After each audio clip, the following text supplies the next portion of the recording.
కాంచీపురం అమ్మవారి యొక్క పాతివ్రత్యానికి, లోకమంతా నేర్చుకోవలసినటువంటి ఒక పాఠానికి నిదర్శనంగా నిలబడేటటువంటి క్షేత్రం. ఒకప్పుడు శంకరుడు కైలాస పర్వతం మీద ఒక స్థూల రూపంలో కూర్చుని ఉన్నాడు.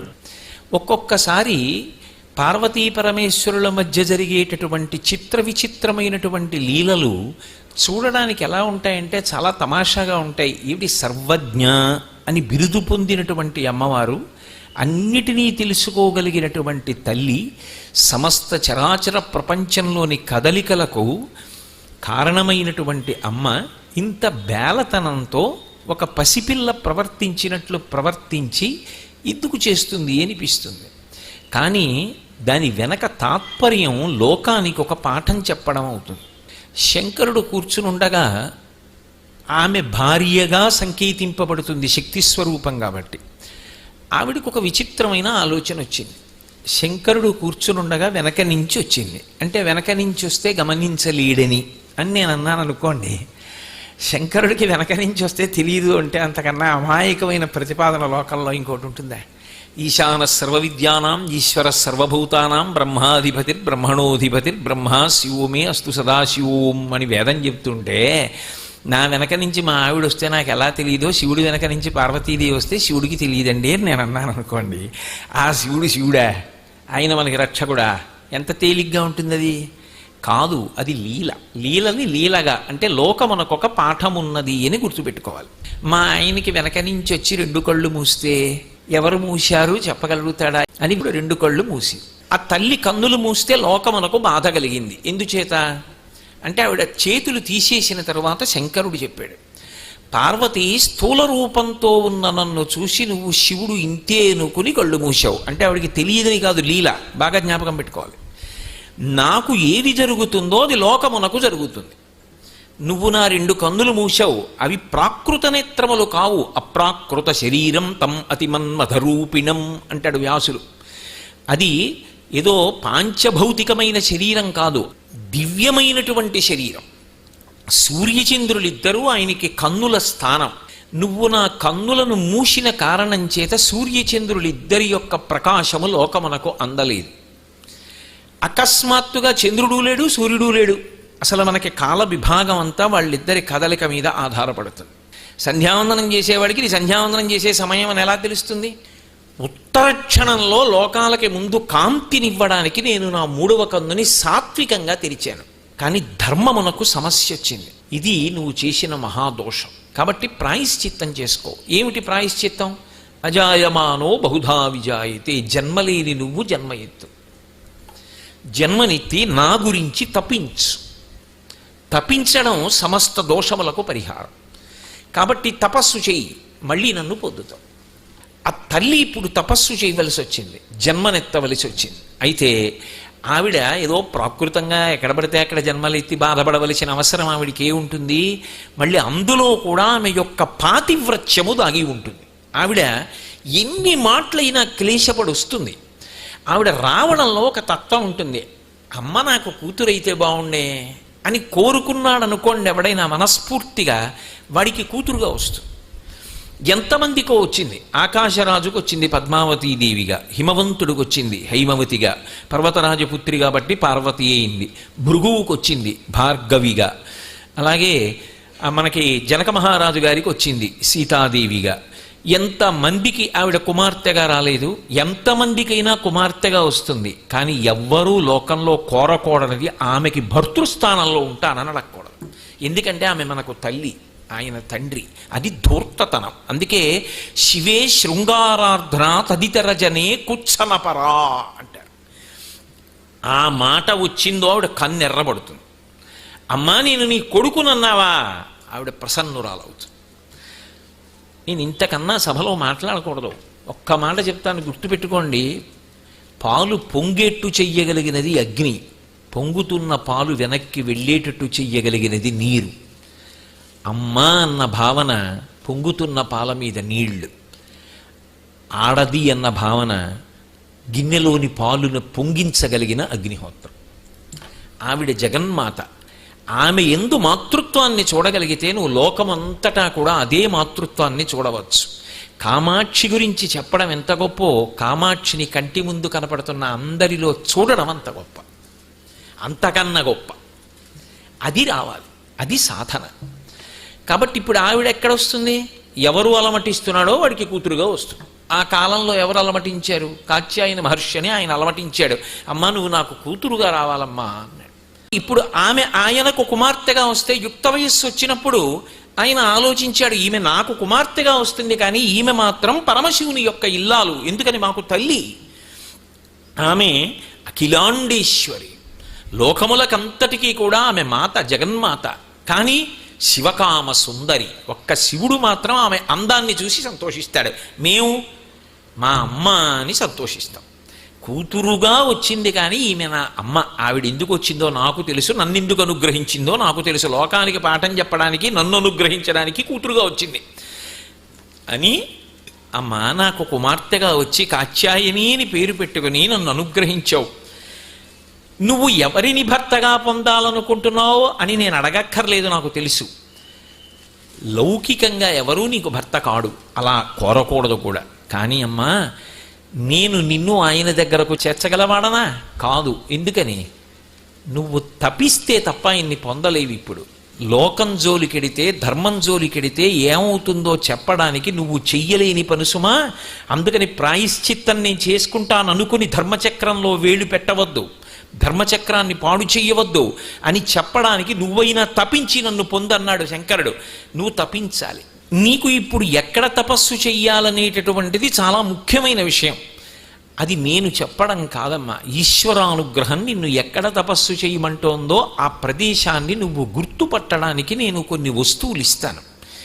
ఒక యోగదండం ఇస్తాను, ఒక దీపస్తంభం ఇస్తాను, ఆ దీపస్తంభాన్ని ఉంచడానికి ఒక ఘటాన్ని ఇస్తాను, నువ్వు కూర్చుని తపస్సు చేయడానికి నీకు వ్యాఘ్ర చర్మాన్ని ఇస్తాను, నువ్వు చేతిలో తిప్పడానికి ఒక అక్షమాలని ఇస్తాను, నువ్వు వేసుకుని అరణ్యంలో తిరిగి దర్భలవి తెచ్చుకోవడానికి నీకు ఒక ఛత్రం ఇస్తాను, నీ చెలికెత్తెలు నీకు వెయ్యడానికి 2 చామరాలు ఇస్తాను, వేయించిన శనగలు ఇస్తాను.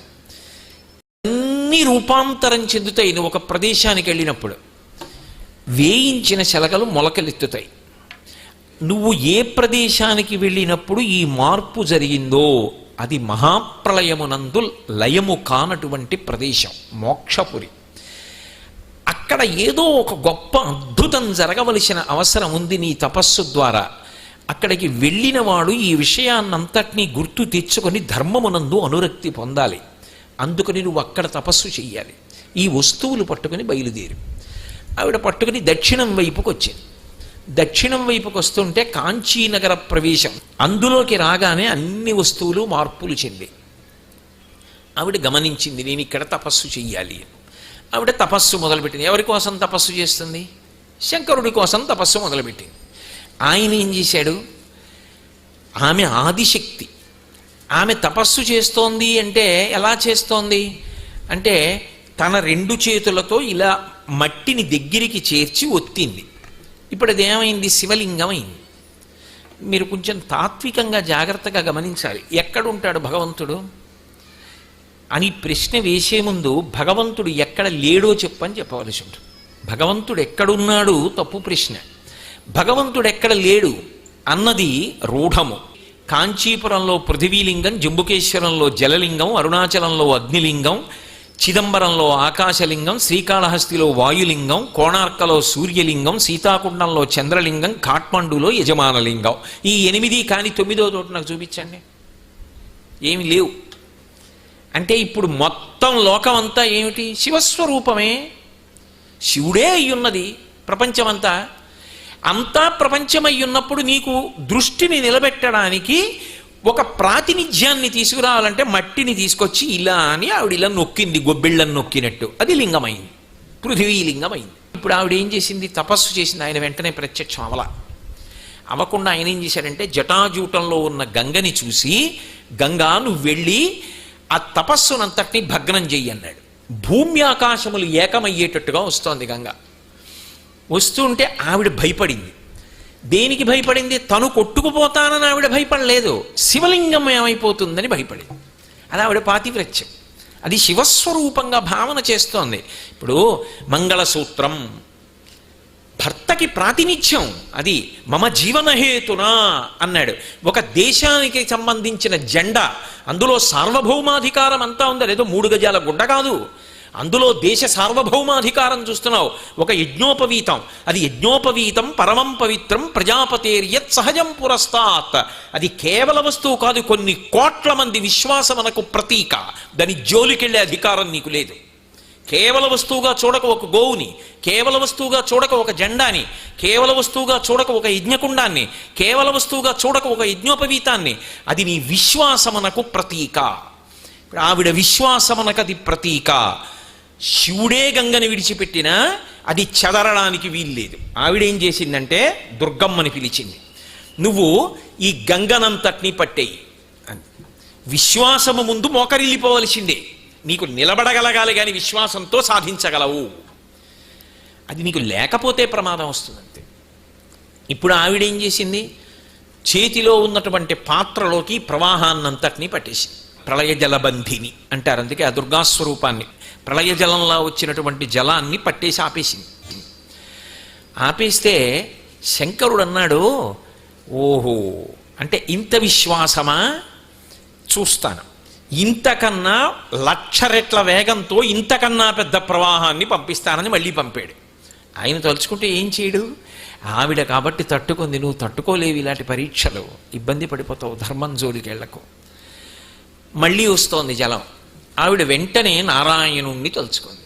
నారాయణ నారాయణి, వాళ్ళిద్దరూ అన్నా చెల్లెళ్ళు. అన్నయ్యని తలుచుకుంది. ఏమిటిది ఇంత గంగ వచ్చేస్తోంది అని. ఆయన అన్నాడు, అమ్మ బావగారి యొక్క పరీక్ష. శివలింగాన్ని రక్షించుకోవాలని కదా నీ తాపత్రయం, నీ భక్తి ఏమిటో ప్రకటనం చేస్తే చాలమ్మా, ఆ నీళ్ళన్నీ ఆపే ప్రయత్నం నీకెందుకు అన్నాడు. ఆవిడేం చేసిందంటే, నేను కొట్టుకుపోయిన తర్వాత ఇది కొట్టుకుపోవాలి తప్ప నేను ఉండగా ఎలా వెడుతుంది శివలింగం. ఆవిడ విశ్వాసం అది. ఆవిడేం చేసిందంటే వంగి శివలింగాన్ని కౌగిలించుకుంది. ఉమాలింగన సంక్రాంత కుచకంకణ ముద్రితం.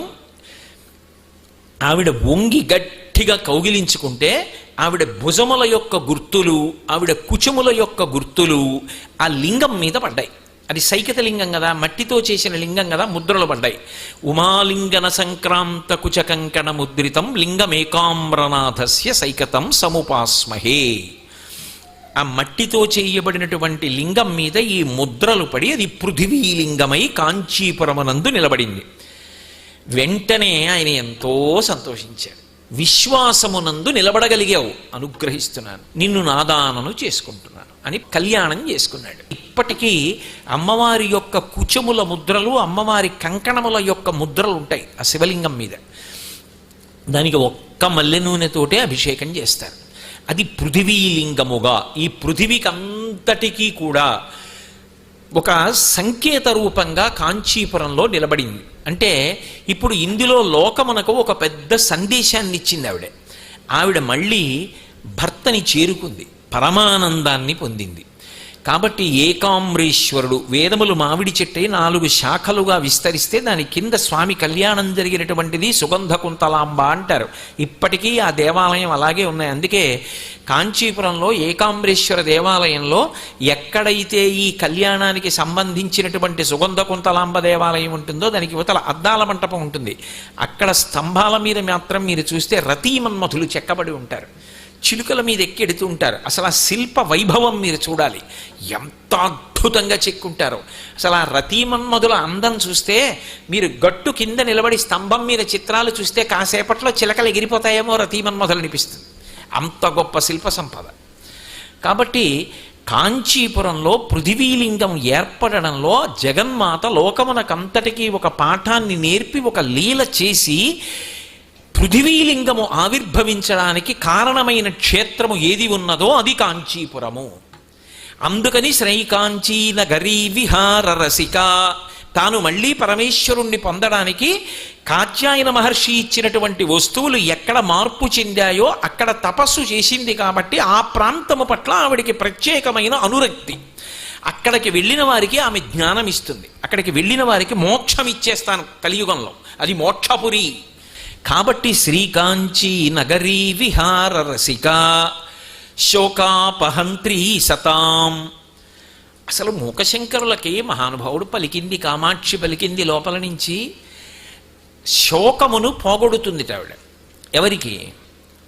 సతాం, పుణ్యపురుషులకు పోగొడుతుందిట. ఎవరు పుణ్యపురుషులంటే శంకర భగవత్పాదులు కూడా ఈ మాట సౌందర్యలహరిలో వాడారు.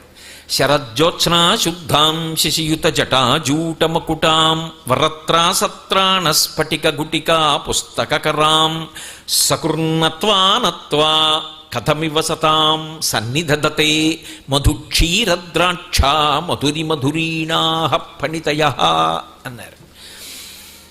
సకృన్నత్వానత్వా కథమవ సతాం సన్నిధదతే అన్నారు. సకృన్నత్వానత్వా, ఎన్ని మాటలు నువ్వు నమస్కారం చేశావన్నది ఈశ్వరుడు చూడడు. ఎవరి విషయంలో? సతాం, సత్పురుషుల విషయంలో. ఎవడు సత్పురుషుడు అంటే లోకమంతటా భగవంతుణ్ణి చూడగలిగినటువంటి వాడెవడున్నాడో, లోకంలో ఎవరు ఏది పాటిస్తారో అటువంటి సంస్కృతిని పాడు చెయ్యని వాడెవడున్నాడో వాడి పట్ల ఈశ్వరుడు ప్రసన్నుడై ఉంటాడు. శంకరాచార్యుల వారు కాశీ వెళ్ళారు అన్నపూర్ణమ్మ దేవాలయానికి. వెళ్ళిన వారు అమ్మ నాకు అన్నం పెట్టమ్మా అని అడగాలి. నేనైతే ఏమంటాను? అమ్మ నాకు నా భార్యా బిడ్డలకి ఎప్పుడూ అన్నానికి లోటు లేకుండా చూడమ్మా అంటాను. శంకరాచార్యుల వారు సన్యాసి. సన్యాసి ఏమని అడుగుతారు? నా వారన్నవారు ఎవరుంటారు సన్యాసికి? కానీ ఆయనేమన్నారు? మాతా చ పార్వతీదేవి పితాదేవో మహేశ్వర బాంధవా శివభక్తాశ్చ స్వదేశో భువనత్రయం. మా అమ్మ నువ్వు, మా అయ్య శంకరుడు, 3 లోకములు నీ కుటుంబం. కాబట్టి ఆ కుటుంబంలో నేనున్నాను, వాళ్ళు నా అన్నదమ్ములు అక్క చెల్లెళ్ళు, అందరం వచ్చాం అన్నం పెట్టు. అంటే శంకరులు తన కొరకు అన్నం అడిగారా, అందరి కొరకు అన్నం అడిగారా? వసుధైవ కుటుంబకం, అందరూ బాగుండాలని కోరుకున్న జాతి ఏదైనా ఉంటే ఈ దేశం. కాబట్టి అది విశాలమైనటువంటి హృదయం. అంతేకాని ఏదో మనం బాగుండాలి ఇంకోళ్ళు పాడవ్వాలని అడగదు అసలు ఈ దేశం. అది ఈ దేశ సంస్కృతి. కాబట్టి సతాం, ఉత్తమమైనటువంటి భావజాలమును పొందినవాడు ఎవరున్నాడో, తనంత తానుగా ఏం ఉత్తమ భావనలు రావు. ఉత్తమ భావనలు ఎప్పుడొస్తాయో తెలుసా?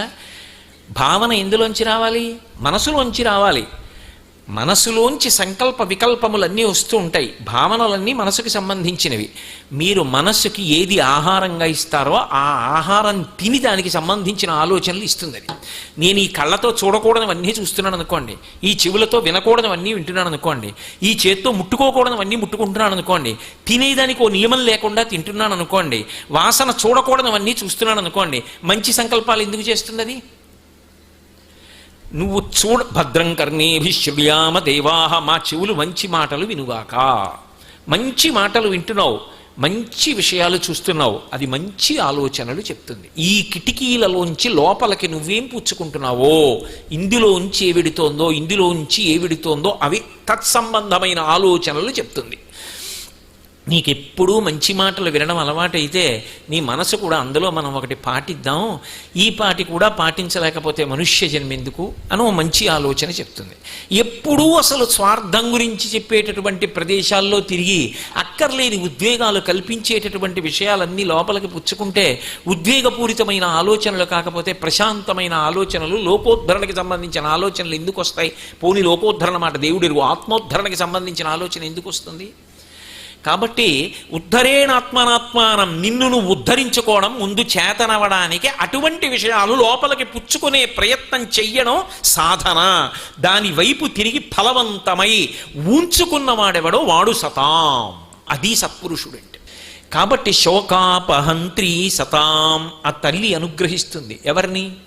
సతాం, సత్పురుషులైనటువంటి వారిని అన్ని వేళలా ఆమె ఆదుకోవడానికి సిద్ధముగా ఉన్నది. ఇది మూకశంకరుల యొక్క ప్రతిపాదన. పలికింది ఆయన కాదు, మూగవారు కామాక్షి పలుకుతోంది. అంటే నేను అనుగ్రహిస్తాను సత్పురుషులను. ప్రాకామ్య సిద్ధి అనో మాట ఉంటుంది లోకంలో. ఉత్తమమైనటువంటి నడవడి ఉన్నటువంటి వ్యక్తుల నోటి వెంట వచ్చినటువంటి మాటలు అమ్మవారి నోటి వెంట వచ్చినటువంటి మాటలే. ఆమె వారి ద్వారా పలుకుతూ ఉంటుంది. ఒకప్పుడు తిరుక్కడయ్యూర్ అని చెప్పి కాంచీపురానికి దగ్గరలోనే క్షేత్రం ఉంది. అభిరామి అమ్మవారి పేరు, అమృతఘటేశ్వరుడు అయ్యవారి పేరు. అద్భుతమైన క్షేత్రం. ఇప్పటికీ శివలింగం మీద యమధర్మరాజు గారి యొక్క పాశం యొక్క ముద్ర ఉంటుంది. మార్కండేయుడిని అక్కడే అనుగ్రహించాడు శంకరుడిని. యమధర్మరాజు గారిని కాలు పెట్టి తంతే యమధర్మరాజు గారు కింద పడిపోయినటువంటి సన్నివేశం కూడా ఉంటుంది అక్కడ. ఆ పరమాత్మ అక్కడ అమృతఘటేశ్వరుడు, ఆమె అభిరామి. ఒక మహాభక్తుడు ఒక ఆయన ఉండేవాడు, సతాం, ఎవరి జోలికి వెళ్ళాడు, లోకమంతా అమ్మవారిగా చూస్తూ ఉంటాడు. ఆయన అభిరామి యందు చాలా ప్రీతి కలిగిన వాడు కాబట్టి తల్లిదండ్రులు ఈ పిల్లాడికి ఏమిటో అభిరామి పూజ వలన పుట్టినవాడు కదా అని అభిరామ భట్టు అని పేరు పెట్టారు. భట్టు అంటే పూజనీయుడు, అమ్మవారి అనుగ్రహంతో అమ్మవారంత గౌరవనీయుడు కావాలని. ఆయన ఏం చేసేవాడు, పెద్దవాడిని ఎవరి జోలికి వెళ్ళేవాడు కాదు, లోకమంతటా అమ్మవారిని చూసేవాడు.